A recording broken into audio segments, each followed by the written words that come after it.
Where's your favorite place to take college game day? And I say every time, Eugene, Oregon.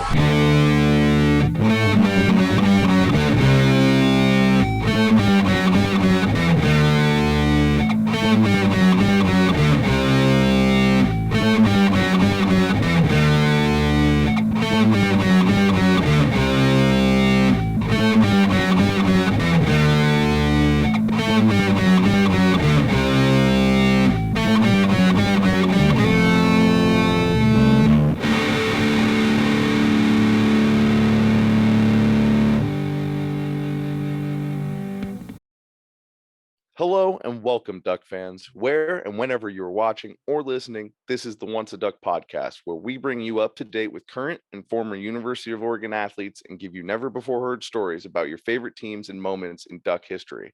My name is Nick Cody, former Oregon offensive lineman. With me, as always, is my co-host, Samuel Tidrick Smith, and we're coming off a pretty encouraging win against Eastern Washington, but not going to take too much away from it in terms of the talent of the opponent. But what we did see was Coach Lanning encouraging this team to face up and own and play Oregon this week, be 1% better. And I think we saw a lot more than 1% since that game against Georgia. What do you think, Sam? You know what? This Oregon team looked a lot better. I will stand by the statements made over the last two episodes, which is don't know anything yet. Can't really have too many takeaways from game one, not a ton from game two. This week will tell us a lot, but it's definitely a more encouraging place to be in. And I'm very excited to dive a little bit more into what we saw on Saturday after our lightning yellow round. Yeah, we're bringing it back, lightning yellow round, and just talking about college football in general, because, I know, Sam, you were impressed with last week's schedule of games, but this week, what an incredible weekend of games we had. I mean, I'm going to start off the clock and start off with my personal favorite here. Ready, set, go.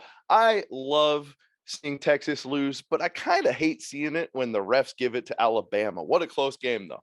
Oh, an incredible ball game there. A game that Texas, it looked like they were going to win, but you gotta just take a little bit more time off that clock. Nick, for me, it was the upsets. The upsets had me this week, and my goodness, whether it was App State getting a win on the road at Texas A&M, man, an Appalachian State team beating a top 10 opponent early in the preseason. That sounds like I've heard that story before. Also, shout out Marshall taking down Notre Dame. Impressive stuff there. Yeah, all great upsets, and App State getting game day next week, or this weekend, you could say. Really deservedly impressive. so. But one thing, not great for the Pac-12, the Gators go down to Kentucky. Not great.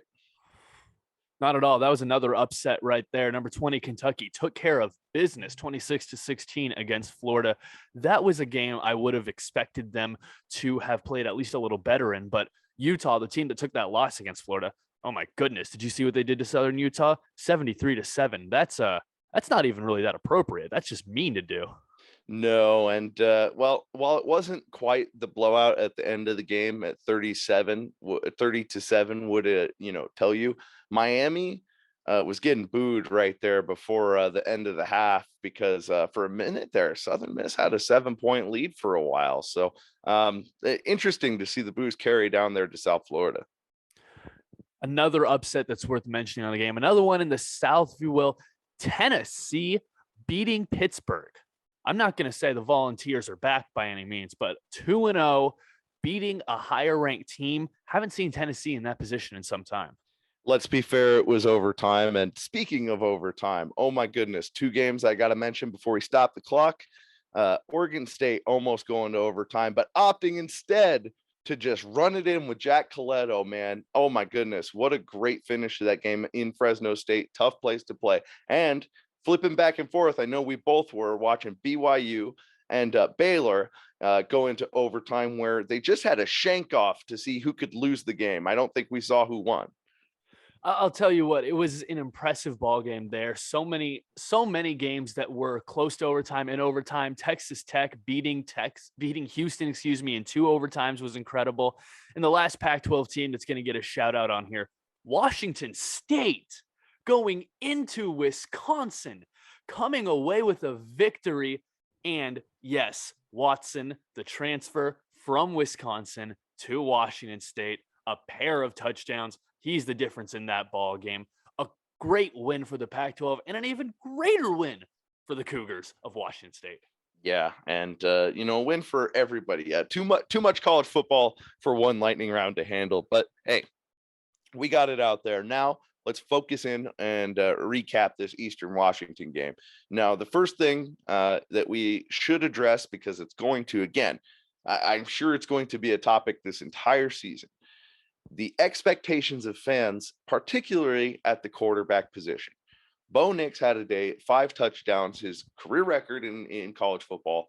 And, honestly, if we're all being realistic and all criticism ahead, one of those probably should have been an interception, but Terrence Ferguson made an incredible play, located the football, and was able to just power through half the defense and back end to get into the end zone. But honestly, we heard a lot of people saying, oh, start Ty in the second half. And I got to tell you right now, as a former player, that's upsetting to see, because at first it shows me how little you know about football. If you really trust, and if you've decided this guy is your guy, you don't make the change right there. You want to go and see what we saw, go out in the third quarter, see that you can still execute at a high level, deal with the defensive adjustments, and come out and still control the football and control the game. And that's what we did. And you want to see, you don't want to put a quarterback in that situation. And, when Ty did get his opportunity, looked pretty good, and he got a great ovation from the crowd. But situationally, man, seeing so many people that were calling for Ty to get in there earlier than would be even for a risky coach trying to push a young guy, it would make any sense, because this team really was clicking on all cylinders for the most part under Bo Nix. Nick, I agree with you, and I'm going to get into that. But I'll paint a picture to start with, right? Paint a picture. A beautiful first day for a game down in Autzen. A whole lot of fun, right? Team comes out in the yellow uniforms. Looks better than I gave them credit for on Twitter. I'll say that. It was a good looking set in person. There's smoke in the air. And usually when there's smoke in the air, it can be a problem. But I'll say, on a day that was supposed to be headlined by the heat, the smoke kind of saved everybody. It cooled it off substantially inside the stadium. It was pretty comfortable, actually. I was in joggers the whole time. No shorts necessary. It was a good, comfortable game. But once we got to our seats, seeing the team warming up, that Autzen atmosphere was there. It was real. It felt like Autzen, and it was a great energy, a great place for a game. The Harley sounded like the Harley. It all felt back and real. We were in Oregon football, and we were glad to be there. When number 10 took the field, Bo Nix, I'll say it. He had a strong performance. 28 of 33, 277 yards, 5 touchdowns in about 2.5 quarters. Impressive stuff. Now, if we were to go back and watch the tape, yeah, you're right. The Terrence Ferguson's second touchdown probably should have been an interception, and there was a throw on an out route that, again, was to the inside and looked like maybe a Georgia could have picked that one off. But it was a game that overall Nix looked much more comfortable. He looked more comfortable in front of the home crowd. He said it in the game interview afterwards on the Pac-12 network. He said it felt great to play here in front of Autzen. This crowd was fun to have behind us, right? That crowd's only going to get better when students get there as well. We all know how that works. I agree with you, though, about your sentiment referring to when Ty Thompson were to come out. To bring him out to start the third would have been a very poor decision. We were saying as much within the section we were sitting. Myself, my good buddy Leland, a longtime friend, a longtime football watching companion, you could say. We were going back and forth with the folks behind us to clarify that you really do need to show that kind of confidence in the guy. And once Thompson got out there, 5 of 7, 63 yards, it wasn't bad at all. But at least to me, I saw some of the things that made me go, oh, okay, yeah. Maybe this is making all the sense in the world. Does he have an arm? Yeah. Is he athletic? Yeah. Were there some passes that were absolutely fluttering? 100%. Were there moments where you said, oh, a guy with a little more zip, a guy who might have a little more understanding of how to place this in this moment would be able to do a little more here? You could see it. You could absolutely see those moments. He's a guy who's developing. True sophomore. That happens. It's understandable. It was good to see Butterfield get in for a drive as well. Whole lot of fun. But the people who I think deserve a shout out in this game the absolute most are going to be the guys who got in at the end. Some of those practice squad players, some of those guys who might not even be on scholarship, but who are coming into Oregon and working their tail off every single week. Seeing a guy like Kilohana Hassan-Ritter get in there at the Oh end of my the game. goodness. By the way, my favorite name of any Oregon Duck in a long time. Kilohana Hassan-Ritter has to be one of my absolute favorite names that I've seen in an Oregon uniform. Being able to see him have that little spin move, dive into the end zone at the end of the game, I think that exemplified everything that game wanted to be for the Oregon Ducks. It Spin was move into the jump cut, man. That was wild. Into the jump cut, right? When was I'd seen some Oregon running backs do that before, but it had been a while. It had been some time since we had seen something like that. But to see him get that opportunity, to see the amount of Ducks that got the opportunity to not only play Eastern Washington, but to play against Oregon, as they were saying, it was great to see. And if you haven't checked out Coach Lanning mic'd up, definitely do it. Definitely do it. It would be your best fantasy pickup this weekend for sure. Yeah, he was very fun to see out there, encouraging guys. And man, the highlights and standouts, we mentioned Ferguson, but Troy Franklin, man, really stepping up. Troy yards after catch Franklin. Yeah. That's two guys right there, Ferguson and Franklin, man. Those guys are going to get you your yaks for sure. The big yak and the little yak. I don't know, man.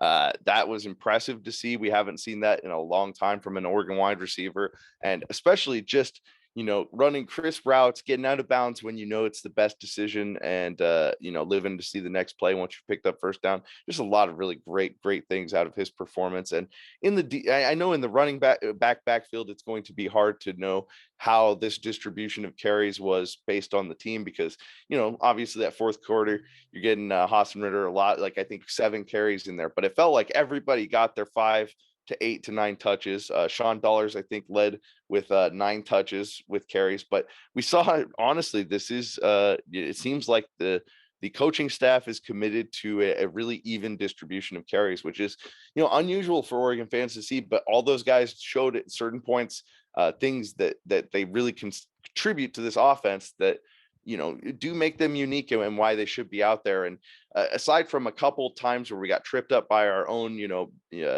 mesh point in the backfield, we had a really productive day of getting positive yards, which is encouraging to see. Now, against an opponent like Eastern Washington, it's expected. Do we do that against BYU this week? That's going to be a lot different. But our offensive line, certainly with Marcus Harper getting the start up there, looked impressive for the most part, and was able to kind of physically manhandle people up front. I think we also, on the other side of the ball, have some mishaps where we're missing tackles in the backfield that should result in tackles for a loss. So I think if we clean up, just some of those mishaps that happened right there, right behind the line of scrimmage, man, both sides of the football are going to really, really stand out. But it was encouraging to see us dominate a lot on the defensive side and the edges. And other than them really getting that great return and kind of a couple BS calls and plays on that one scoring drive, I really feel like the defense had a really good day, and it was good to see them bounce back, because it was rough seeing how they played against Georgia, and they definitely cleaned up tackling quite a bit. Well, you mentioned the running back distribution, right? And I think that while we might not be able to take away anything regarding how good or how bad this team or individuals are against these last 2 opponents, I think we can see some things in terms of coaching decisions made. And out of the running backs who ran the ball last week, there were 39 carries, right? Typically, if you hear 39 carries, 5 backs, you might assume that somebody's got around 20 and there's maybe some work at the end. Not the case for this Oregon team. As you mentioned, Sean Dollars with 9, Irving, Whittington each with 8, Cardwell, Hassan-Ritter each with 7. That's about as even as distribution as you can get. If you really were just to trot everybody out there and not give an opponent an idea of who you wanted to go with, that is how you would do it. I'm not sure if that's how Oregon's doing it. Coach Lanning has said many, many times that if you are talented enough, he's going to try to find ways to get you out onto the field. How that distribution works out this coming week or down the line, we'll have to see. But it was extremely even there. And credit to all the guys who did run the ball. 29 yards for Whittington. You had 37 for Hassan Ritter, 48 for Cardwell, 58 for Dollars, and then Marquise Irving, 74. I thought that he really, really looked much improved as opposed to how he looked in that Georgia game. He looked much more comfortable running behind that offensive line and with that unit in this game. That was a group that I was definitely impressed with. But Nick, at halftime of that game, I gave you a call. I called you from Autzen Stadium at halftime of that game, and you mentioned the two guys that I was talking about nonstop. It was Terrence Ferguson and it was Troy yards after catch. That's all I'm calling him now, Franklin, because oh my goodness, the incredible plays that we saw out of these two guys. Franklin making players miss. And yes, you are playing Eastern Washington. There will be a talent drop off there. You probably can break a couple of tackles against Eastern Washington. You might not be able to against other teams, especially Georgia. But Franklin looked very impressive, and I loved the effort on almost every play.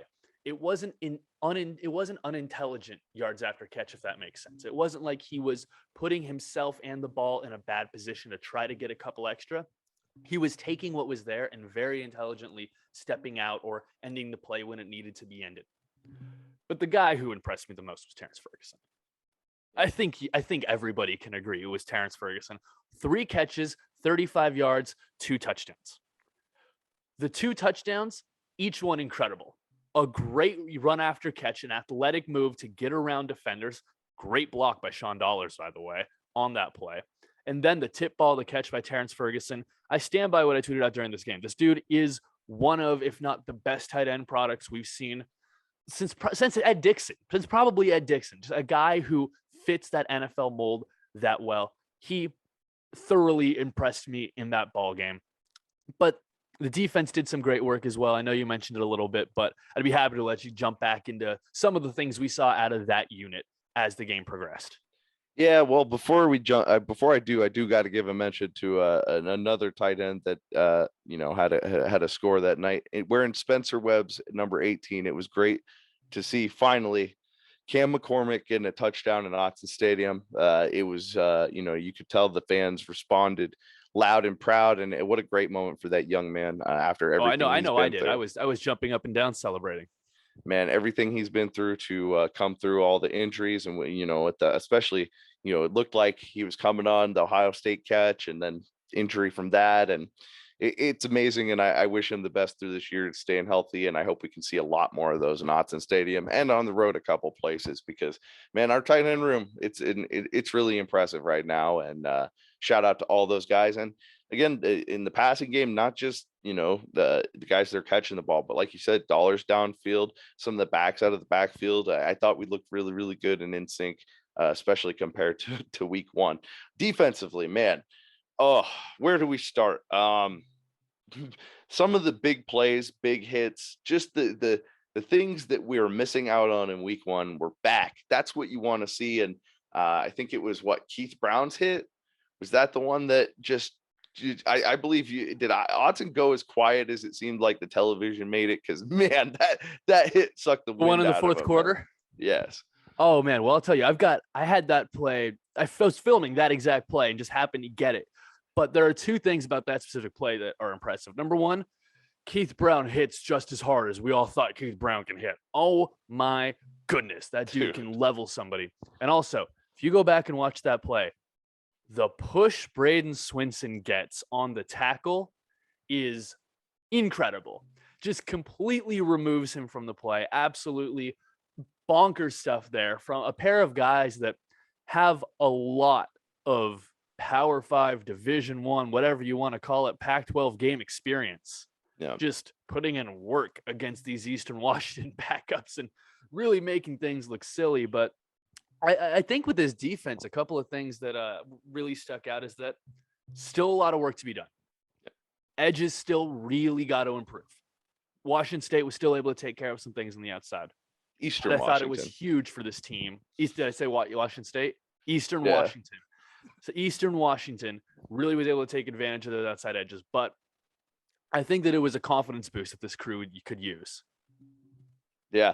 Well, and in terms of confidence boosters too, one guy that it probably definitely needed one was Gonzo out there getting an interception. And it gets this level of team, you're expected to get some turnovers. But that was a nice looking interception, and he had a good day overall. I thought especially our defensive backfield. That's one of those things. If you're bringing in a new system, the defensive line, they can figure out some things, where they line up, what their responsibilities are. But really communicating as a defensive backfield under a new coaching staff, that's really hard to get right. And you could tell Georgia exploited that where Eastern Washington wasn't able to. So good on those guys in the back end. And really, like I said, at least when it was one-on-ones, best on best out there, we really didn't give up all that much until it was unfortunately that big special teams play, which is another thing I think we saw we need some work on. But going into BYU, at least, it's interesting and unusual as a Duck fan to feel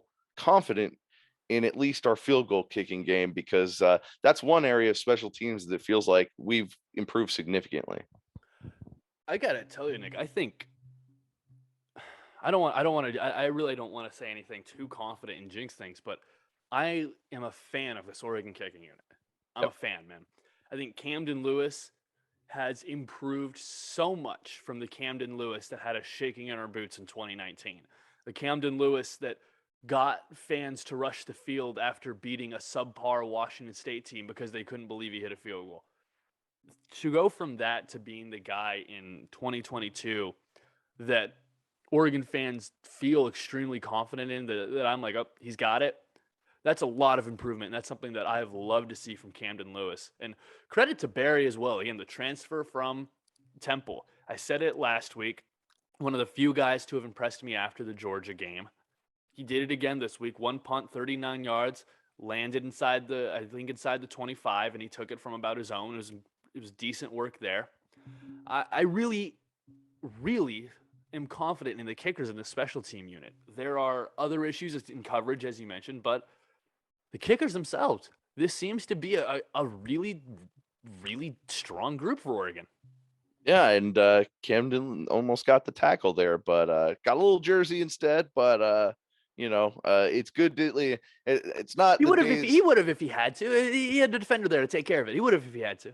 It's not the days of me going out there and hoping Rob Beard's going to go light somebody up. It's more of me going, please don't hurt yourself. We need you, because kicking game's a lot different than back in my day, where it actually seems like we might utilize it at some point. But it was good, even if it's all extra points, man. Those used to be even shaky for us. So, just being able to line up and count on that extra point, and without all the window dressing and stuff that we used to do back in my day.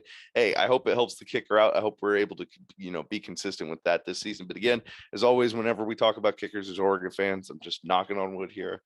It's just what we have to do. We've been conditioned this way, the superstitions of us. So especially going into BYU after watching that game, I don't know if it was some kind of curse or what, but it was just like whatever whatever was going wrong there at Brigham Young University that night. It was like the kickers did not want the game to end.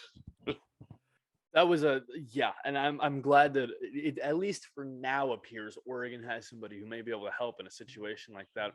One thing, Nick, that stuck out to me, right, about this game, and it's about the defense, and I had to confirm it today when I looked at this. 31 different Oregon football players recorded at least a single tackle. Yep. Yeah. 31. That is so much involvement. And yes, I understand that you're playing Eastern Washington. You're going to shuffle guys in and out. But that's basically 3 full rungs of the depth chart all getting involved in the action. That kind of experience seems invaluable to this football team, especially a young team, especially a team with as many transfers as this Oregon team has. Yeah, and in my experience, I think the closest thing I had to that as a player was when we played Portland State. I think we had a couple games that were up there, but the one I know I got the most out of was playing Portland State in those third and fourth quarters and still being a solid second and third string guy. I got to play not just a lot of those snaps, probably the most snaps I had in my career, But I got to play almost every position but center on the offensive line in that game.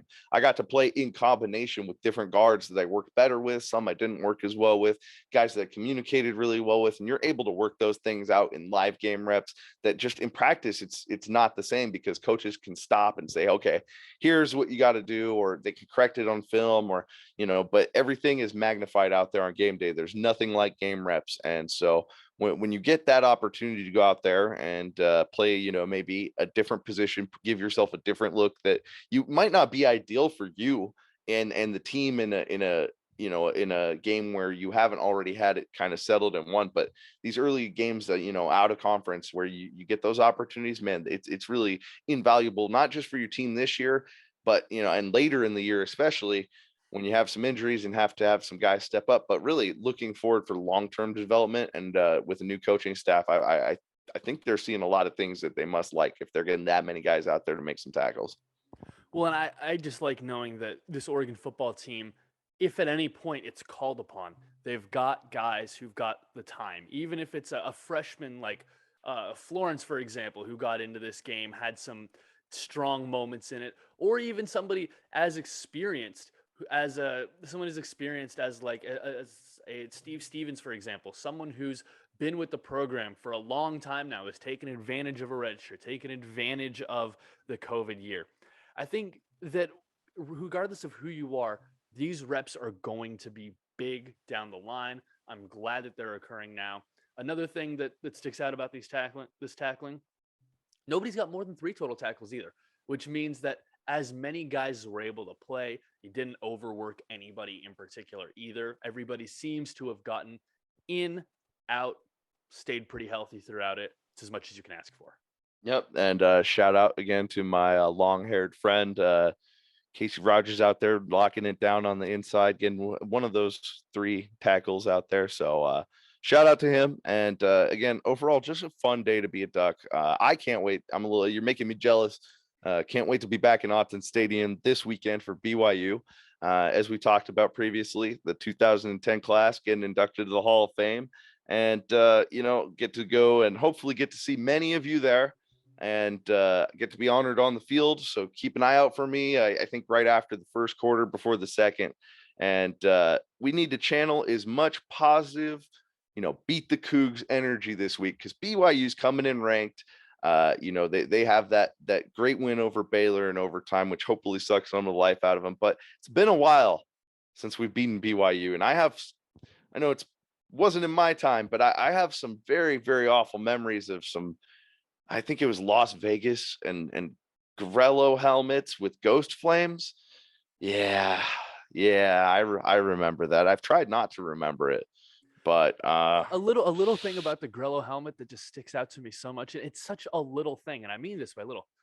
Why was there a miniature green O on the back of it?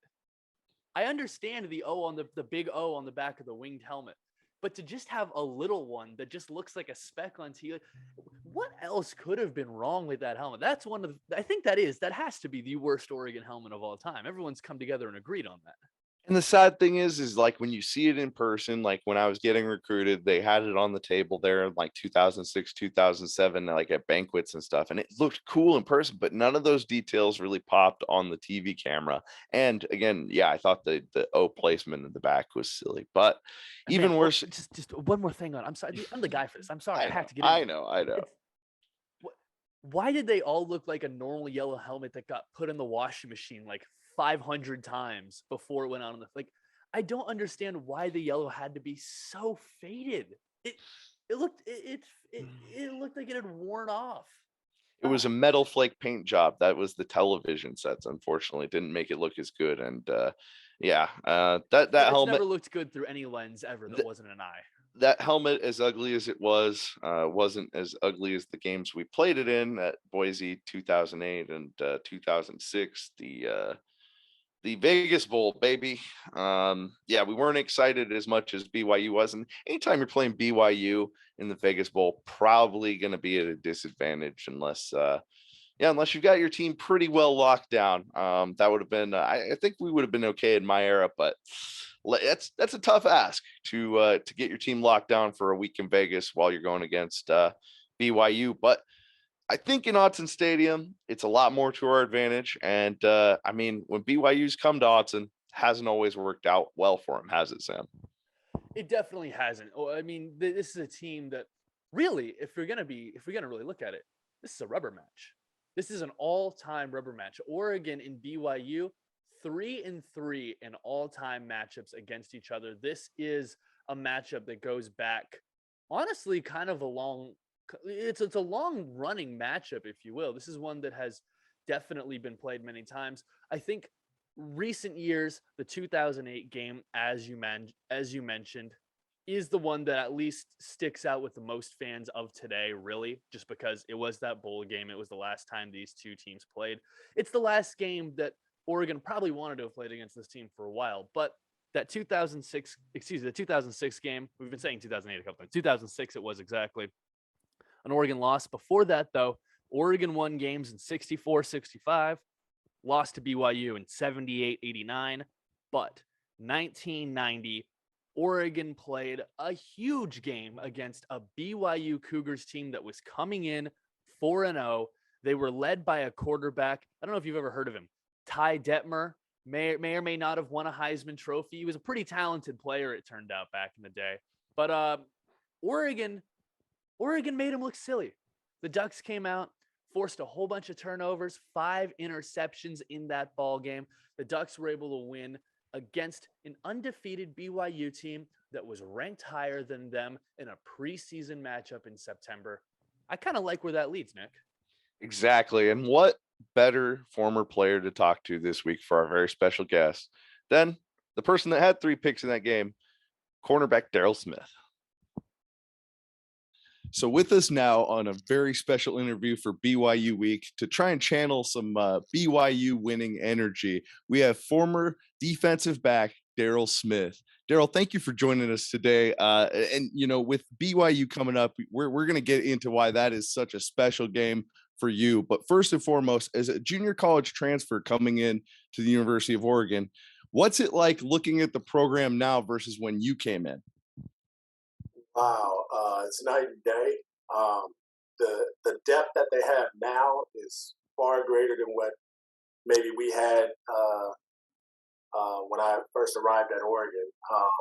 Although there were some very talented players, I don't want to shortchange anyone, but the recruiting classes, if you obviously you guys have noticed, they're in the top 10, pretty much yearly, seems like.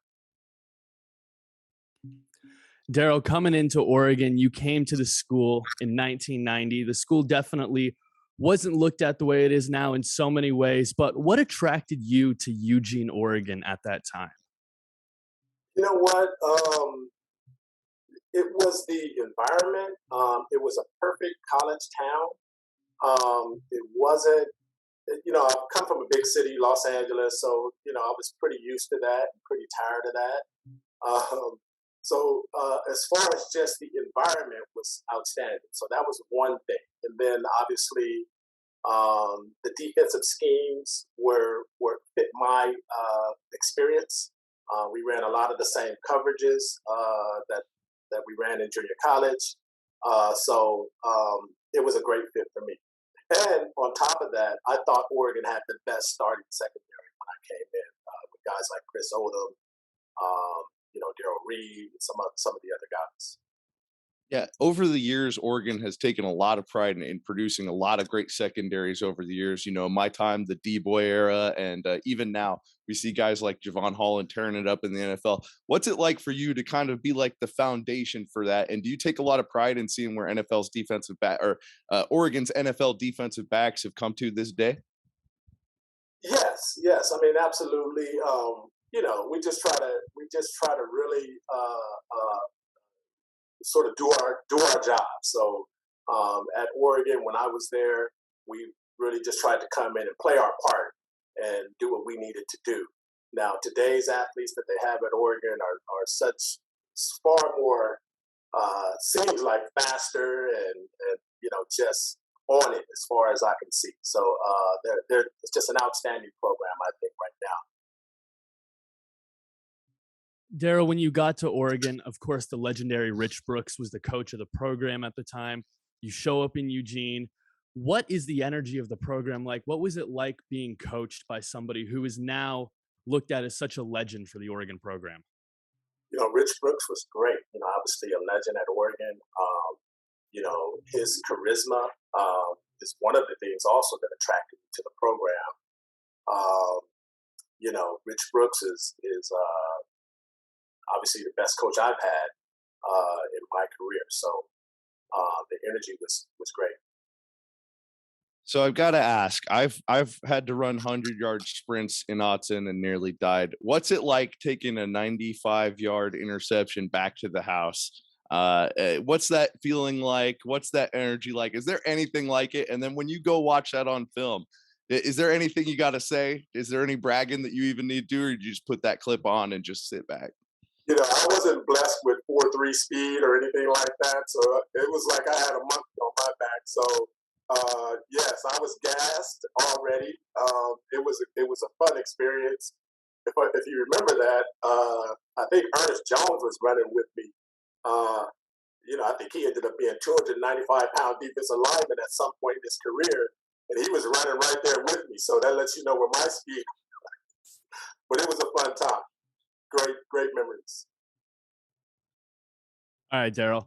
This is BYU week for this Oregon football team. It's a big game. It's going to be a nationally televised game on Fox. You yourself played in a huge game in Autzen against BYU, your fourth game with the program. The quarterback who eventually wins the Heisman Trophy is coming in, a ranked BYU team. You guys get the upset. Before we even get into your personal heroics in that game, just tell me about a little bit of the atmosphere and the energy going into that ball game that morning. I tell you, we were ready for that game the day after we lost the year before. Once we saw that game on film and we realized kind of what we let slip through our hands, I was redshirting that year, but that game was really on our minds for quite some time. Once the offseason hit, BYU was on the schedule, we circled that thing. So we were quite ready going into that week. We were as focused as we could be. The practice that week was outstanding. And for me to remember a practice in a week is impressive. So I remember the practices. We were really just on point. And we were ready for that team. They said a few things in the paper, if I remember right. And that also motivated us. Well, and you certainly were motivated. I know as a young Duck coming up, anytime BYU came up with any old school fans, your name is the first that comes up, because 3 interceptions is certainly a standout in any game, but against a Heisman Trophy winner, what's that like for you when you get to talk to old school fans like that remember that game? What do you tell them about that day that stands out to you most? What stands out to me most is the effort that the entire team had. Really, we were so focused on that game.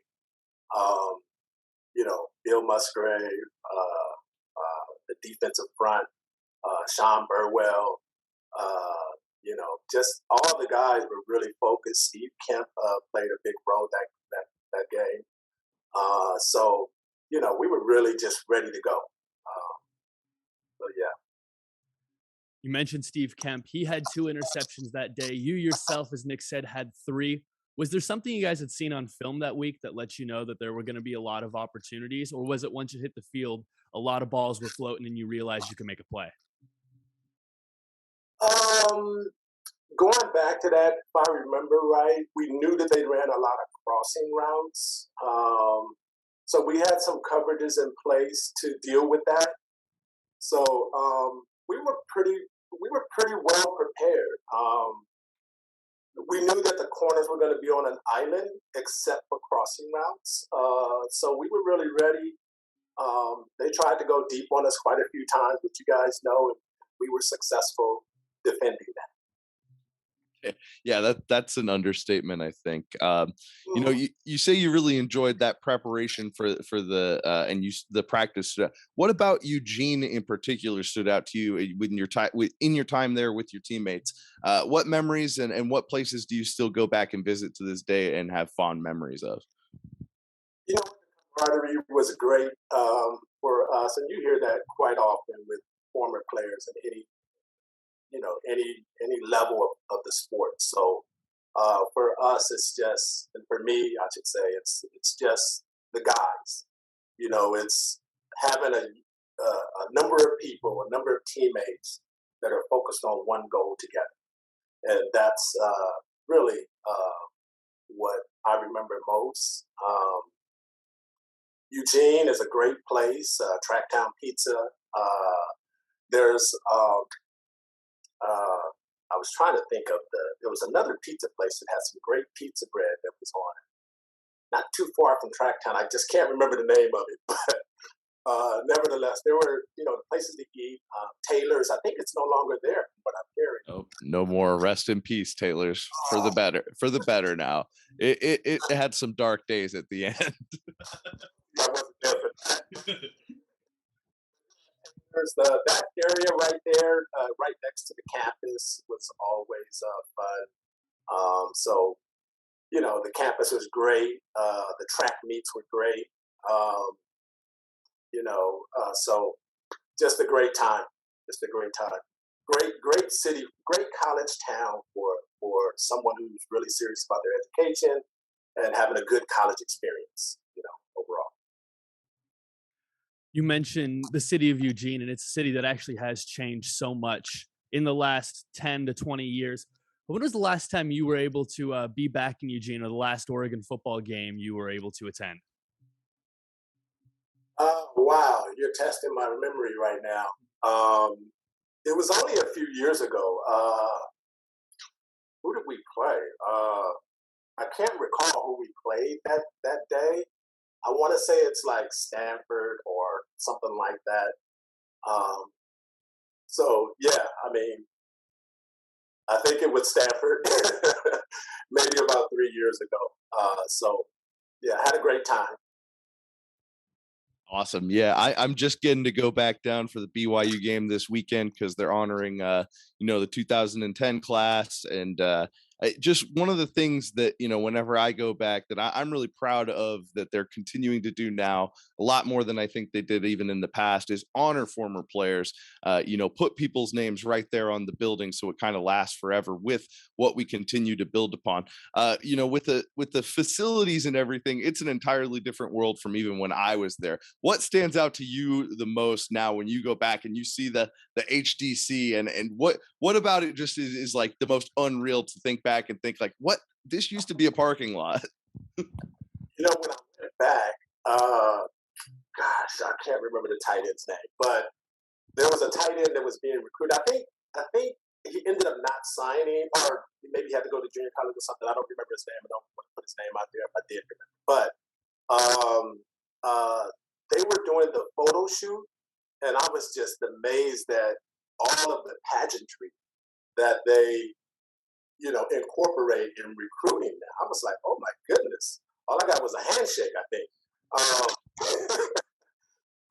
But the facilities are unbelievable because when I was there, they were still just starting out. I think I'd gotten the building and we didn't have anything but the concrete that was really up. There was no extras at all, no paneling or anything. So what it is now is just unbelievable.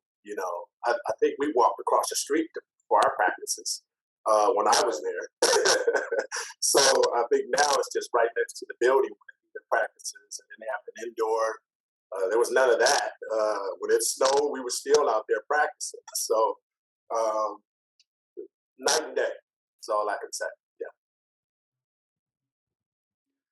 Daryle, if you had to speak to this young Oregon team, a team that struggled in their first game of the season, but bounced back well last week against Eastern Washington, going into a top 25 matchup against a team that is favored, much like you did against BYU yourself, what would you tell these young guys to get them really prepared for this upcoming ball game? Make sure first that you have your fundamentals down. So whatever that is, when it comes to tackling or making sure you hold leverage, those things, keeping your outside arm free, all those things that you've learned as a youngster. Don't rely so much on your talent. Just go in there and make sure that you do the fundamentals, do your job, and the team will be successful if you handle your responsibilities.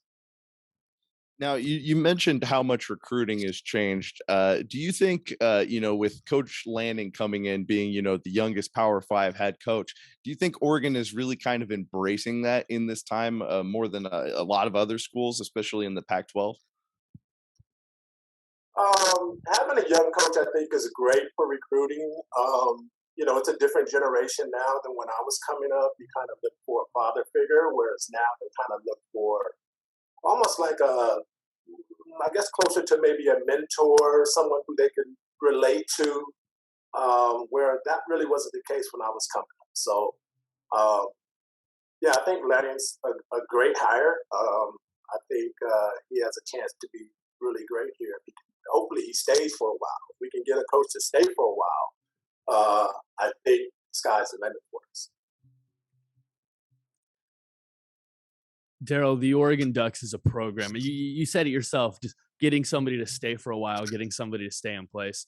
You were one of so many players who had the luxury of being in a system that had been working for a long, long time, in terms of Coach Brooks having been there for many years, having many of the same assistants for many years. Do you think that that's something that Oregon is likely to build again? And what do you think the value was that you took away from that kind of system? Well, continuity. If you have continuity, you gain experience at a faster rate. You can go back and rely on that experience. When you have a new coaching staff and they bring in a new scheme, you kind of have to think a lot more before you can just naturally react. So hopefully Manning is the right guy for the job. And he stays a while, and we'll see the fruits of that, I think. Yeah, I definitely hope so. And I do agree. I think, you definitely saw the comparison from week 1 to week 2 that the players were thinking a lot against Georgia and trying to figure out way too much. And when the other teams already got that figured out, that's always a tough situation to be in. I'm going to just leave you with one more question, and I'm going to beat my friend Sam here to asking it, because we love to ask on this show what every former Ducks favorite uniform combo is, whether it was something they played in or something they've seen in a bowl game or in a certain game in particular. What is your favorite uniform you've seen on the Ducks team? Because I was going to say, shoot, we just had a home and away when I played. Right. For the most part. You know what? I like the black pants with the yellow and the yellow helmet. I like that uniform. I like them all, but that uniform stands out to me. Daryle, the very last thing we'll leave you with, and then we'll let you get back to vacation, get back to a birthday week that you've been having, which, by the way, happy birthday. We are so grateful that you could take the time to join us this week. What has Daryle Smith been doing since his time at Oregon? What are you doing now? How can Duck fans keep up with you these days? Well, my Instagram is SmittyUO number 20, the number 20. Right now, I work at a juvenile placement facility down here in Los Angeles. I've been doing that really since I graduated from college. I try to make sure that I vacation quite often and make sure I enjoy life. I've had a few health issues as of recent, so I'm just really appreciative of just the opportunity at life. So each day I kind of try to live it as my last. One day it will be. So yeah. Well, Daryle, thank you very much again for coming on, and we wish you best with your health issues. And again, happy birthday! Thank you for taking the time. And once a Duck, always a Duck. Thank you for sharing that perspective with us. Yes, thank you guys for having me. Go Ducks. Go Ducks. Well, man, I mean, we don't often get a lot of classic before my time interviews, but if we could get any for BYU week, honestly, not a better guest. A great get, Sam. Oh man, I mean, I was just grateful he was willing to jump on with us, especially on vacation and out in enjoying Las Vegas with the family. But man, glad to have had him on. Very excited to post some of those clips, maybe with a couple clips of him making plays as well, because it was impressive what he was able to do against that BYU squad back in 1990. 3 interceptions, picking off a Heisman winner thrice. Impressive stuff. And yeah, I can't New Mexico, I can't remember if it was New Mexico State or who the team was. He had the 95 New reception. Mexico State feels right. But man, you got to check that out. We'll try and get that clip up there for you, because that's an amazing play too. That one goes down in Duck history. But speaking of Duck history, we've mentioned it before. This game is going to go down as the one that decides it. Is it the Ducks? Is it BYU? We each have a couple of good wins, but this one seems to matter a lot more than usual, because hey, we're both ranked. We're both out here to prove something this year. And I mean, especially after having interviewed their head coach for the previous opening at Oregon, there's a lot of storylines going into this game. What interests you most going into it, Sam? Well, you're right with storylines. This is a game, and it's rare that you have a game that both is fantastic in terms of storylines and the game itself. A lot of the times you'll have a situation where the storylines are great, but it ends up being an iffy game, or the game is great, but if we were to look for those headline moments, they might not really be there. This one has both. You mentioned Kalani Sitake. He interviewed for the Oregon job, didn't get it. You can't tell me that's not on his mind. Just a little tiny bit in the back there. Also, this BYU team, this BYU community has rightfully so been able to talk a lot of smack to the Pac-12 in recent years. Yeah. I would love to sit here and say that they're just chirping for no reason, but look at the records. They've taken down a lot of Pac-12 teams of late. This is a team that can absolutely play. They're the 12th ranked team in the country. They're going to be coming in confident. They're going to be coming in off a huge win over Baylor. Will it be a hangover game? I would love to say so, but I definitely couldn't ever assume something like that would be the case. So Oregon BYU matchup is going to be very, very, very interesting. Whether you're looking for a matchup of two quarterbacks who have shown potential but also shown issue, whether you're looking for a couple of defenses that are extremely, extremely talented, a coach that's brand new versus a coach that's been with the program for a lot of time, or you're just looking for an Oregon Twitter user to be making fun of Mormons all day long. There is everything you could look for in this ball game, and I think it's going to be a really, really fun one, both in the stands, on the field, from home, wherever you're taking this one, and it'll be enjoyable. Yeah, everyone talking a lot of trash on Twitter better be prepared coming with their pee bags in hand. That's for sure. I'm really excited for this game, especially being there in person. There's a lot I want to see. And you did mention there is the potential for that kind of hangover, that lull from that overtime win last week. And when you see players rush, or fans rush the field with players and that excitement, I always think about that, because Oregon, we've definitely dealt with having to rebound from that kind of excitement and high in the past. And it's not easy to do. And it takes a very mature team with a lot of leaders. So, but that's one of the things BYU is always known for, is mature players. So anything that, I don't expect anything to really carry over from that game, except, hopefully the kicking woes are still able to carry right over into Autzen Stadium for them, because it would be nice to finally have a very confident kicking matchup, especially if the game goes close or into overtime like that one. But I'm not sure if I expect it to. When I look at the numbers and the stats, I see a defense that is impressive. But an offense that I still need to see, and all credit to Baylor. It could be just a matchup of two great defenses in that last game, but I wasn't all that impressed with what I saw. I do worry about Oregon's ability to contain a quarterback with some mobility, like we have with Jaren Hall.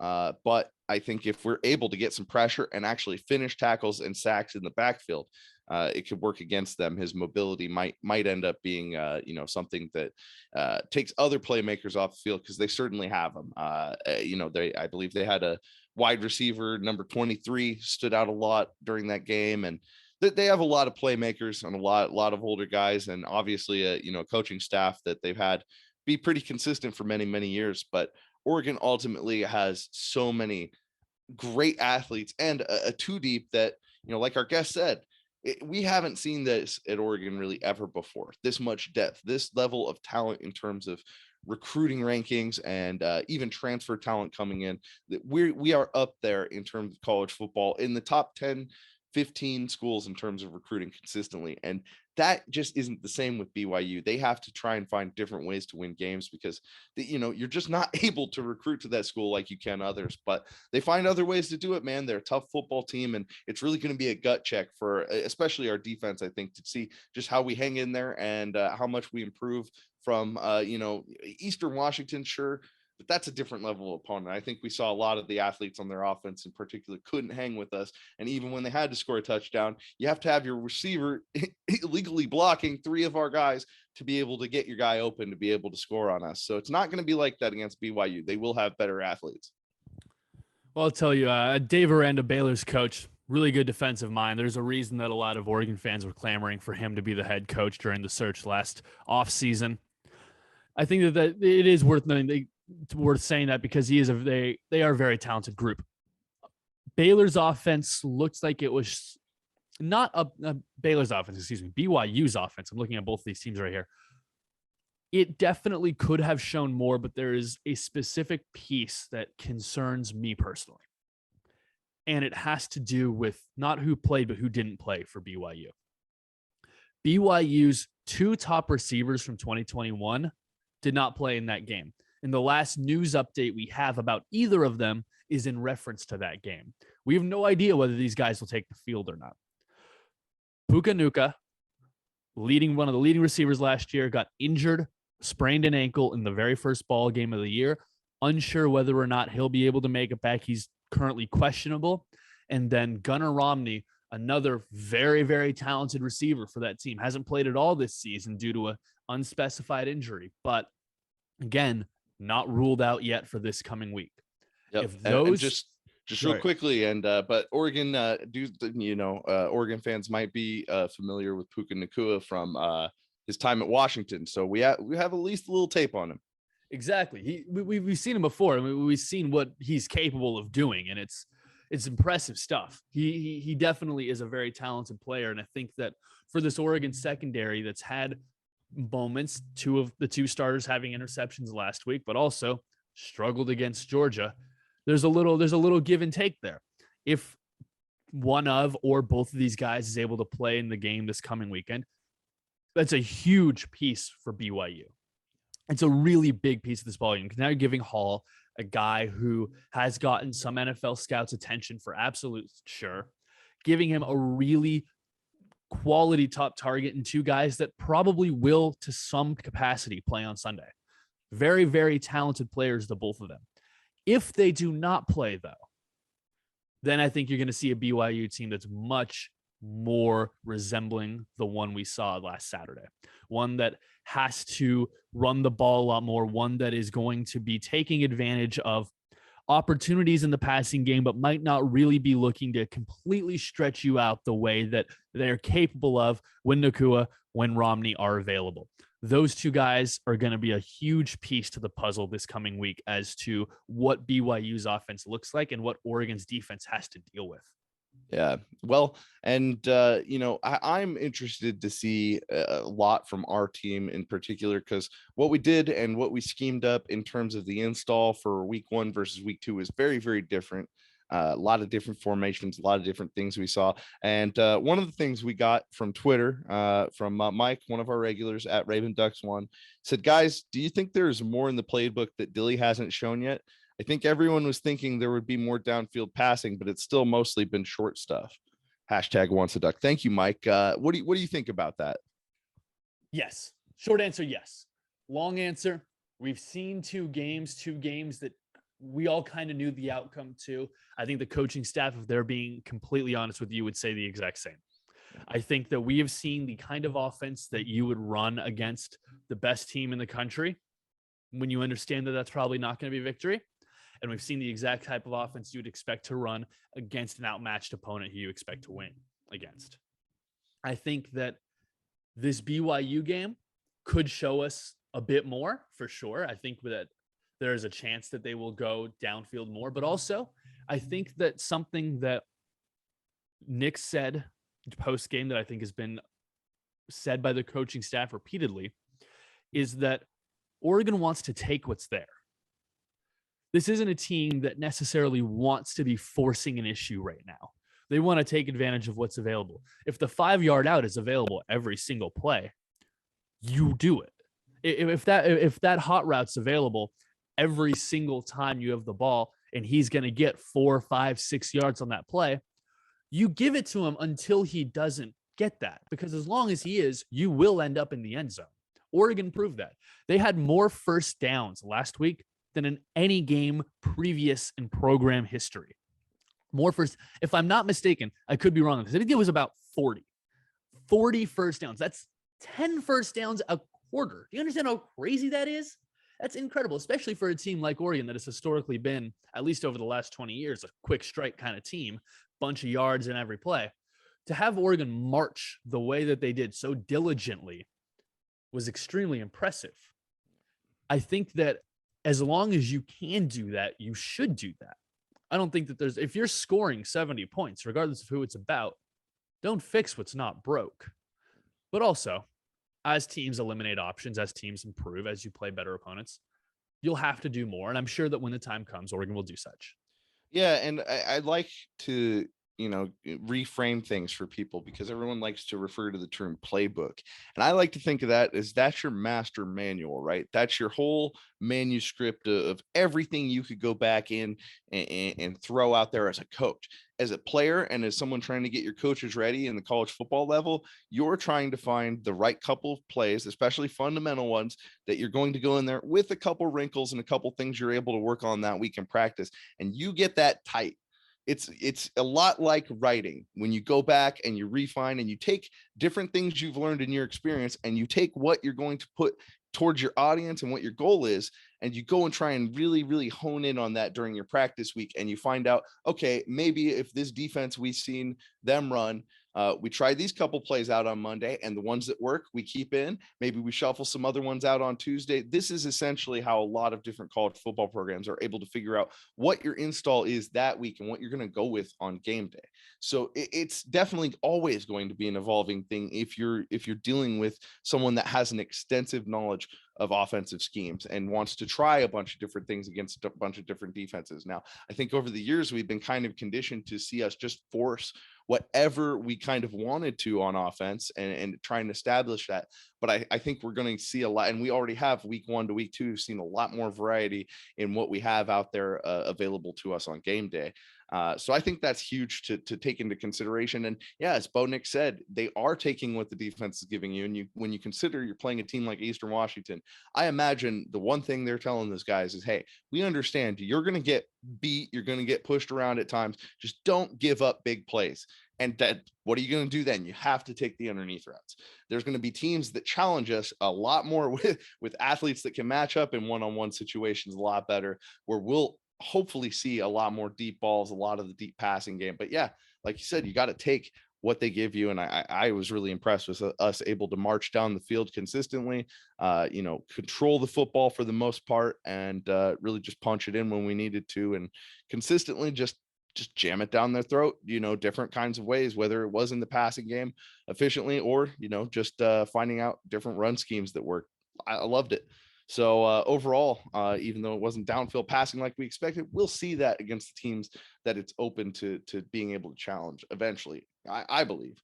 But again, I think, one more thing from Twitter. We didn't get a lot of response. Hopefully you guys are following us, and next time can let us know any questions or guests you want us to have. But Sam, from our good friend Ruben at Ranchito Grill, how do you like your carne asada cooked? However the chef sees fit. I trust a chef's palate far before I trust my own. It's one of those situations, Nick, where much like offensive line play, I will always defer it to you because I understand you know it far better than I ever will. I will do the same with cooking carne asada.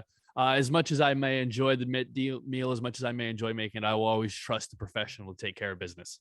Yeah, exactly. That's a smart answer, my friend. And I know a lot of people are going to be at Ranchito Grill Friday before the game, the night this releases, and then Saturday. Hope to see as many of you out there after the game as possible for comedy open mic I'll be hosting and performing at, and hopefully give a few things away. You guys that like jerseys, show up.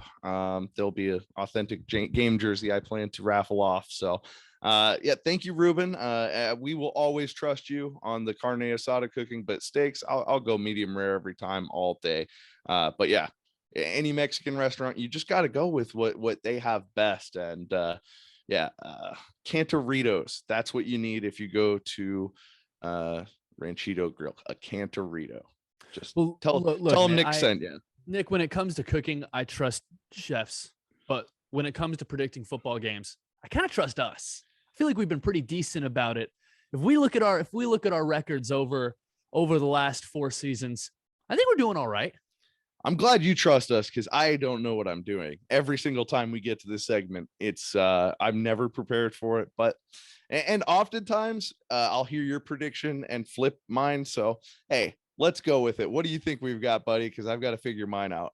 Oh boy, I was really hoping you would go first this week. Actually, I can. I'll just it's throw okay. it out It's there. okay. No, You I got put me it. on the spot. I got it. Duckies win 34-24. 10-point win. Okay, Beat 2 the spread. straight weeks where we're very, very much like we're very close on our scores, which is how I know that I feel good about it. Because anytime where we've come out on far different sides of things, it's always ended up being weird. And it's usually because it's a weird game we're going into. This one, I do have a decent feeling about it. And I love that 34 score for Oregon. I love that 34 score so much because 4 touchdowns, 2 field goals just feels right in this ball game. It feels like exactly what I could expect. Probably 3 touchdowns out of running backs. Nix is able to throw for one. We get within Lewis's range. Maybe he has to hit a real deep one at the end of the half or something like that. I could for sure see it. BYU, though, I think that they're going to be able to score a little bit more than you're giving them credit for. Just a little bit. I think they've got an extra touchdown in them. I'm going to go final score for this ball game. The Oregon Ducks don't beat the spread, but they win the game. Final score, Ducks 34, BYU 31. Ooh, that's a little too close for my liking. But hey, I can see if we have a defensive performance more similar to the first week, how it could get that way. But from what I saw, man, I don't know if BYU has that against our defense. I'd be very concerned for the rest of the season if they're able to go into Autzen in the kind of situation I think we're going to put them in, with as exciting as it's going to be with the 2010 Hall of Fame class coming back on the field. Man, I just think that the energy level at Autzen is going to be something else, and I can't wait to see everybody there.